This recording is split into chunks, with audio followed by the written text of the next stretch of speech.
This is the conclusion of the 29th annual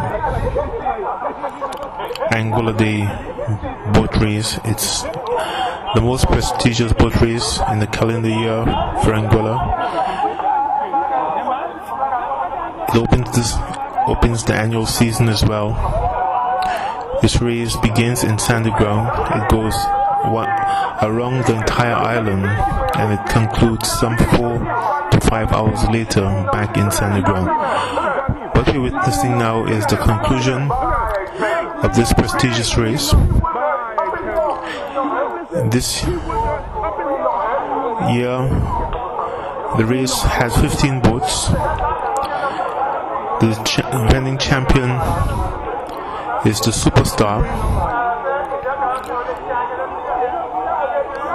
This race began around 10 a.m.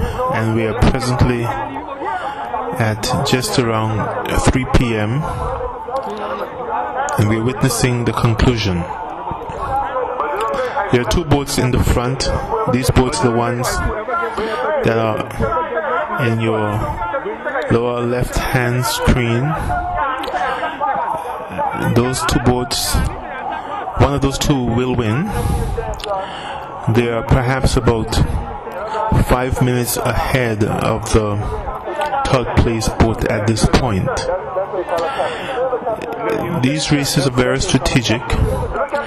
This race, for example, began with one boat, the Sonic, leading for most of the way. It led for over 4 hours. It led to the top of Anguilla. It led coming down the south coast of the island as well. However, as in boat racing, it's a highly strategic race. And so, what we have now is 2 boats. The real deal at one point was almost, I believe, 13th or 14th. It took a south wind and got all the way up to the lead. And here it's bidding for the lead now with the tree. The tree is in front. It's the closest boat to us. Yes, that's the tree, and the real deal is immediately to it's a little bit to the north of that from us. So what we are seeing now is going into the final stretch, going up to Sandy Ground Bay, going in to the flag, and the second place boat could potentially fight.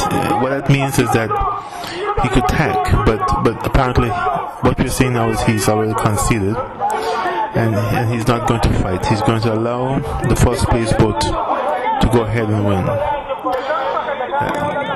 That is boat racing. It's a highly strategic sport. It's Anguilla's national pastime, and what we're doing is we are witnessing the 2010 race. So in the lead we have the tree.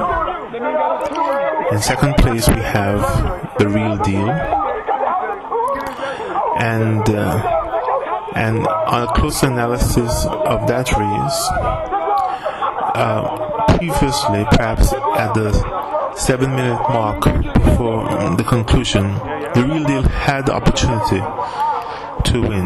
The real deal was ahead, and the real deal could have just simply decided to ride his own race, but he fell for a trap, and he ultimately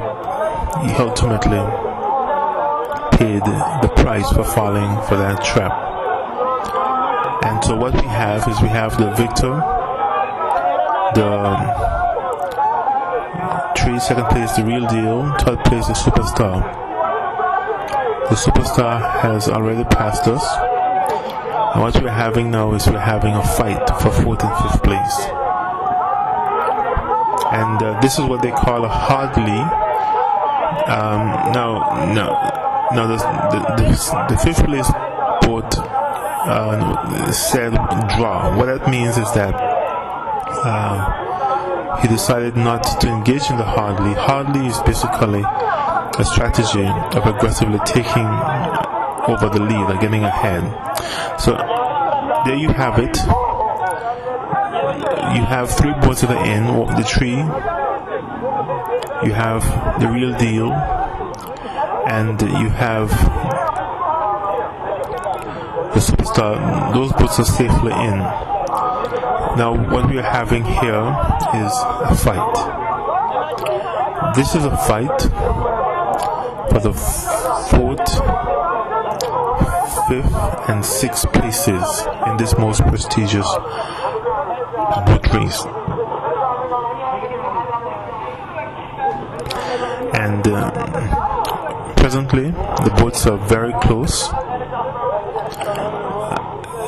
so it could be any of those 3 boats at this point. Could get the 4th position. To my mind, so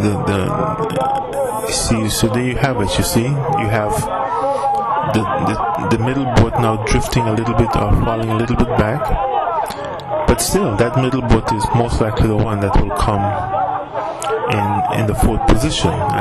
Boat race is highly strategic. There you have it. You have now 2 of them, the middle and the one closest to us. They're forging ahead, and that far boat has drifted back a bit. That's boat racing. It's a highly skilled sport. And there you have it. This is Anguilla's national pastime. The boat racing tradition in Anguilla has evolved. It began back in the 1930s, 40s and 50s as a way of life. Anguillians raced schooners to and from plantations in the Dominican Republic. Anguillian workers worked on sugar plantations and other plantations in the more developed Caribbean islands at the time. Leaving this sad road they traveled to places like the Dominican Republic, and on their way back, after 6 months, 3, 4, 5 schooners will race. They'll race home. And that was the early beginnings of the Anguilla boat race. It's our national sport, and it's just a great privilege to share this sport with you. We hope and pray that you'll continue to be well. We pray for your well-being, and we kindly covet your prayers for our well-being here on Anguilla. May God richly bless and keep you.